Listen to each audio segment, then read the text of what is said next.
Have you ever wondered why the more you live true to yourself, the more easily you are misunderstood, even hated? Imagine you are standing in the middle of a crowded square. Around you are thousands of eyes. Some are curious looks, some are judgmental gazes, and some are indifferent eyes. In that atmosphere, a question arises. What will you choose? To follow the path already laid out, or dare to separate yourself to become yourself? This is not only a philosophical question, but an existential one. A question about how we exist. And for Nietzsche, the answer lies in a shocking phrase: dare to be hated. When society favors uniformity, humans have long lived in herds. It is a survival instinct, because in collective bonding, we find safety. Today, even though there are no longer wild beasts lurking in the forest, that instinct remains. Instead of wild wolves, we fear the eyes of others. Instead of being abandoned in the desert, we fear being abandoned on social media. Modern society operates by an unspoken consensus. Be like everyone else, and you will be accepted. From how we dress, careers, to thoughts and beliefs, all follow an invisible mold. Whoever breaks that mold is often viewed with suspicion, even contempt. But Nietzsche warned, uniformity is the most sophisticated prison. We think we are free, but in fact, we are chained by the desire to be liked. Dare to be hated, the courage to live truly. Nietzsche did not advocate blind opposition. Dare to be hated does not mean to be aggressive or rebellious for the sake of being different. It means be honest with yourself, even if that honesty makes others uncomfortable. He once wrote, "I am not a man, I am dynamite." Dynamite, because true thoughts always have explosive power, breaking the artificial order of society. But with that explosive power comes a price, being seen as mad, dangerous, hateful. The paradox here is, if no one hates you, perhaps you have never truly lived. The history of the hated remember Socrates. He was accused of corrupting the youth of Athens, simply because he dared to question what the majority considered obvious. He chose death rather than betraying himself. Galileo, who proved that the earth revolves around the sun, was imprisoned and forced into silence. Yet the truth still shone brightly after hundreds of years. Van Gogh, throughout his life, sold only one painting. He was considered insane, rejected by his family, shunned by society. Yet after his death, his paintings became symbols of explosive creativity. They were the hated of their time. But that very hatred was proof that they had touched a depth the majority had not yet realized, the fear of being hated in today's life. Today, we no longer have to drink poison or be judged by the church, but we still face another court, the court of public opinion. Just one wrong word, one discordant opinion, and we can be attacked by thousands of people on social media. And so, to be safe, we learn to self-censor. We post what everyone wants to hear. We avoid expressing personal opinions. We repeat fashionable slogans, but the more we do so, the more estranged we become from ourselves. Nietzsche is like a resounding call. Do not let the recognition of others become chains. If necessary, dare to be hated, the courage to stand alone. Dare to be hated is not choosing the easy path. It means accepting loneliness. But Nietzsche believed that only in solitude can a person hear the truest voice of themselves. He wrote, "He who wants to reach the heights must overcome the crowd. Walk alone, love solitude." In solitude, we are no longer led by the crowd, but forced to confront ourselves. And that is the starting point of freedom. Think of a young person choosing the profession they love, but not supported by their family. Perhaps they want to be an artist, while their parents want them to be a doctor. If they choose their own path, they will be judged, even considered unfilial. But if they live according to the expectations of others, they will lose themselves. Or a person who dares to speak out against injustice at work. At first, he may be hated, isolated, but it is that very voice that sparks change. Dare to be hated is daring to face such situations, and to choose truth instead of false acceptance, the essence of hatred. The interesting thing is, people do not hate because you are wrong, but because you touch upon what they have not dared to face. A new thought often causes discomfort because it shakes existing beliefs. That discomfort turns into hatred. But Nietzsche saw it as a good signal. If you are hated, it means you are stepping out of the inertia of the crowd, opening a different path. From a philosophical perspective, dare to be hated is not only a personal matter, but also a human act, because each individual who dares to live truly contributes to breaking false values, paving the way for new ones. Nietzsche called this the process of revaluation of all values. If no one dares to be hated, society will only repeat itself, forever standing still. Finally, ask yourself, in daily life, how many times have we kept silent just to be accepted? How many times have we traded inner truth for a social smile? Nietzsche would ask, is it worth it? Do you want a life loved by everyone but empty, or a life misunderstood but complete? That question, no one can answer for you, but the answer will decide whether you truly live or merely exist as a shadow of the crowd. Dare to be hated is a call to transcendence. It invites us to step out of the comfort zone, out of the need for acceptance, to dare to become ourselves. It is not an easy path. It is lonely. It is full of risks. But Nietzsche believed, only when we dare to accept hatred do we touch true freedom. And precisely at the fragile boundary between solitude and freedom, between hatred and creativity, humanity begins the journey of becoming itself, a journey Nietzsche called in 2 words, liberation. Nietzsche's question, do you dare to overcome yourself? If the beginning of the journey is daring to be hated, then the next step Nietzsche invites us to take is daring to overcome ourselves. He calls it self-overcoming, overcoming oneself, or in other words, man not only resists external pressure, but must also fight against himself. Because the greatest enemy, according to Nietzsche, is not society, but laziness, complacency, compromise sleeping within us. We often think that we have lived truly, but in fact, we have only stepped halfway out, then stopped at the safe spot. Nietzsche did not accept such half-heartedness. He demanded that man go further and further, constantly being reborn from his own ashes. The price of freedom, suffering, and solitude. In the journey of self-overcoming, Nietzsche did not promise easy joy. On the contrary, he frankly said, suffering and solitude are inevitable. Why? Because to overcome, we must break what is familiar. But man is afraid of change. To give up a habit, a belief, is like cutting off a part of the body. It is painful. It makes us lost. But Nietzsche did not see pain as the enemy. On the contrary, he considered it the fire that tests gold, where true character is forged. He once wrote, I love those who know how to fall down, so that they may rise up stronger. Solitude as well. When we choose a different path, friends may leave, society may turn its back. But in that very solitude, Nietzsche saw an opportunity. The opportunity for us to hear the call of being, no longer covered by external noise. The image of the Superman, Übermensch. To describe the destination of this journey, Nietzsche created the image of the Übermensch, the Superman. This is not a superhero as in movies, but a philosophical metaphor. The Superman is the one who knows how to create values for himself, instead of living on borrowed values. While the ordinary man relies on traditional morals, religion, or customs, the Superman is the one who dares to revaluate all values. He does not accept what is given, but turns his very life into a creative work. The Superman is precisely the result of the endless process of self-overcoming. Nietzsche placed the Superman as a vision, a distant star, to remind us that man is not the end point, but a bridge. The bridge between a mediocre present and a greater future. Inner chaos, the soil of creativity. Nietzsche is famous for the saying, in every man, there must still be chaos to give birth to a dancing star.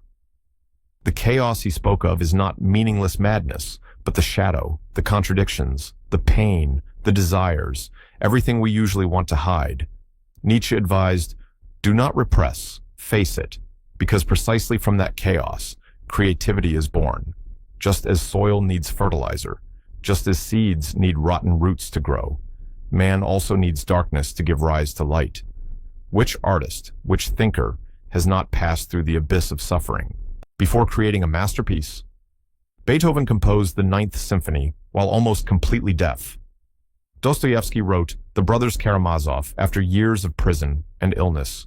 Nietzsche believed that only those who dare to embrace their chaos, instead of denying it, can overcome and create new value. Continuous rebirth. Self-overcoming is not a one-time thing. It is a continuous process. Every time we think we have reached a step, Nietzsche reminded, that is only the starting point for a higher step. He likened man to a snake. To grow, it must shed its old skin. If it fears pain, if it clings to its old skin, the snake will suffocate in its own shell. Man is the same. To live truly, we must be willing to shed skin, willing to be reborn many times in life. Connection with modern psychology. Interestingly, many of Nietzsche's concepts are now close to modern psychology. Carl Jung, one of the great psychologists, continued Nietzsche when he said that man needs to face his shadow. Only by accepting and integrating that shadow can we become whole beings. Or Viktor Frankl, a survivor of the Nazi concentration camps, affirmed suffering can become a source of meaning. This is precisely the spirit of Nietzsche, not running away from suffering, but turning it into strength to overcome. Examples in everyday life. Think of a student who has failed exams many times. If he sees that failure as the end, he will stop. But if he sees it as an opportunity to understand himself better, to train his will, then that very failure becomes a springboard, or someone who has experienced a broken marriage. At first, it is terrible suffering, but over time, if that person learns to look at the pain, to accept the loss, then finds in it a strength to live more truly, then suffering itself has opened the door to a new life. That is precisely self-overcoming in real life, the path of the creator. Nietzsche especially emphasized the role of artists and thinkers. For him, art is living proof of man's ability to overcome. The artist dares to reveal his inner self, dares to turn chaos into melody, into colors, into words. Every work of art is an act of overcoming, and society progresses precisely thanks to those who dare to create, dare to bring the new into the light, even when at first mocked, rejected, self-overcoming in the digital age. Today, our challenge is not only old religion or morals, but the addiction to safety of the digital age. We can live our whole life in the comfort zone of easy choices, watching short videos, scrolling social media, repeating popular opinions. But Nietzsche would ask, are you truly living, or just entertaining yourself to forget the emptiness? Self-overcoming in the digital age means daring to turn off the screen, daring to step into silence, daring to ask yourself difficult questions instead of escaping into endless entertainment. The journey of self-overcoming, according to Nietzsche, is a path of suffering but full of meaning. It is the path of those who dare to face the shadow, dare to accept solitude, dare to be reborn many times. What is the result of that journey? Not a promised heaven, but a new man, stronger, more creative, freer. A man who knows how to create his own values, turning his life into a work of art. That is precisely Nietzsche's second step, not only daring to be hated, but also daring to overcome yourself.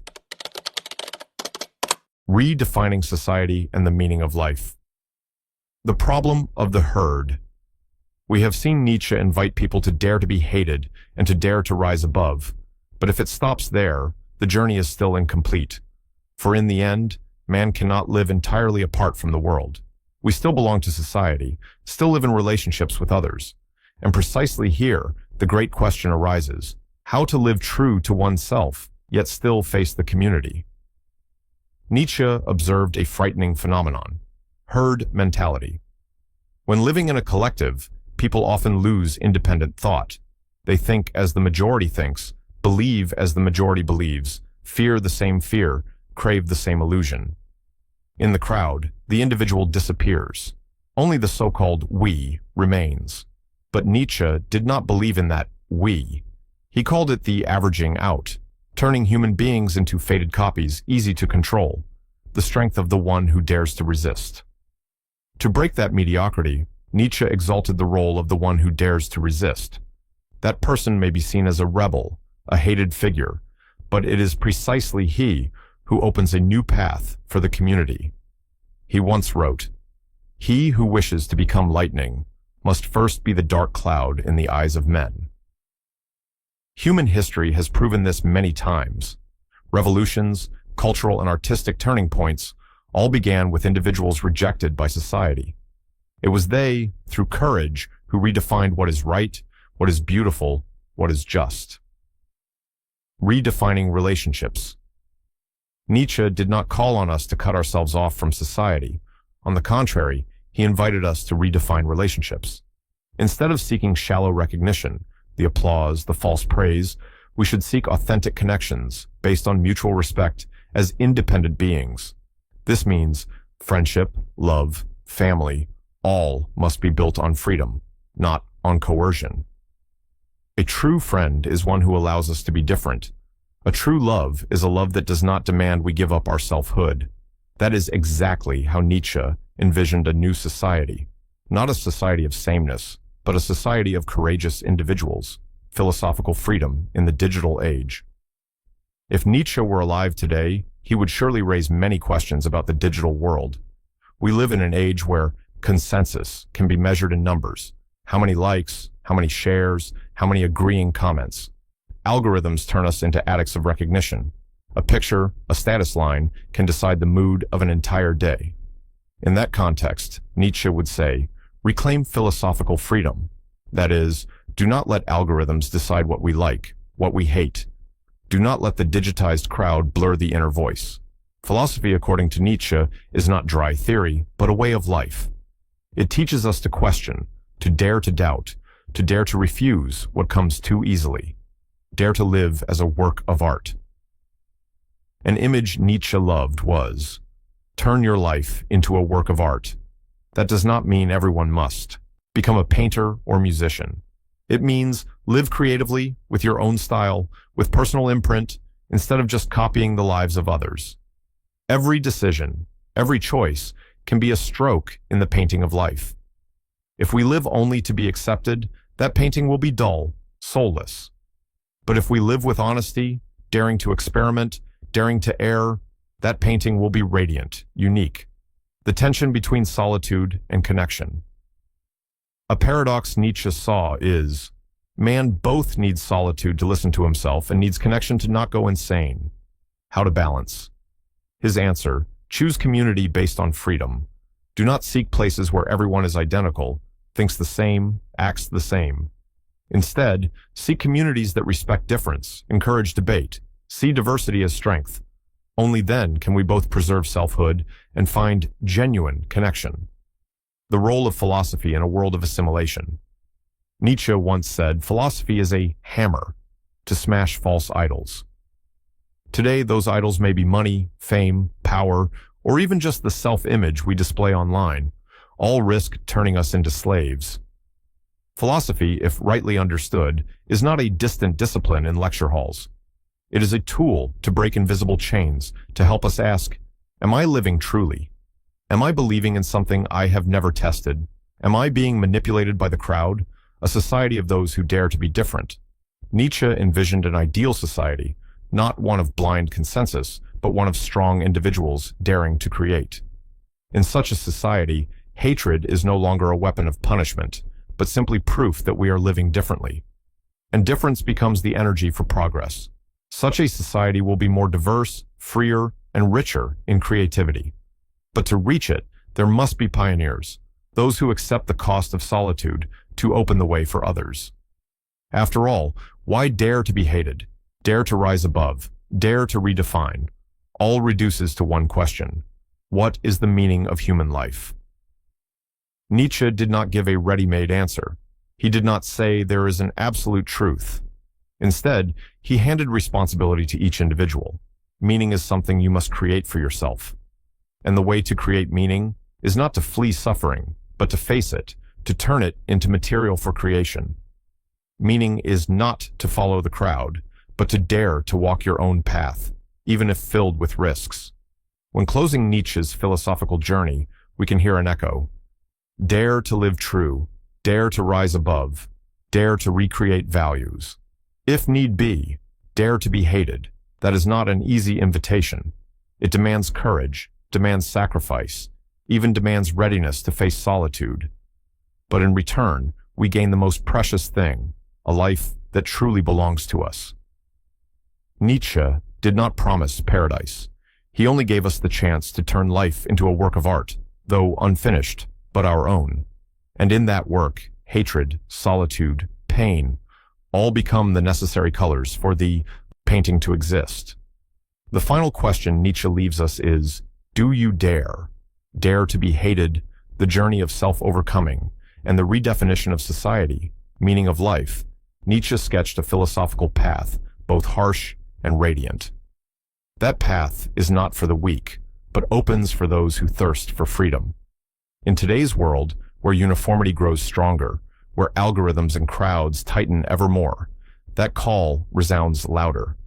Dare to live, even if it means being hated. What do you think of Nietzsche's call, to dare to be hated in order to live true to yourself? Have you ever experienced the moment of having to choose between the acceptance of the crowd and the inner voice? Share your thoughts in the comments so we can discuss together. Don't forget to follow the channel so you won't miss the next philosophical journeys. Who knows, you may find in them a new source of courage for your life.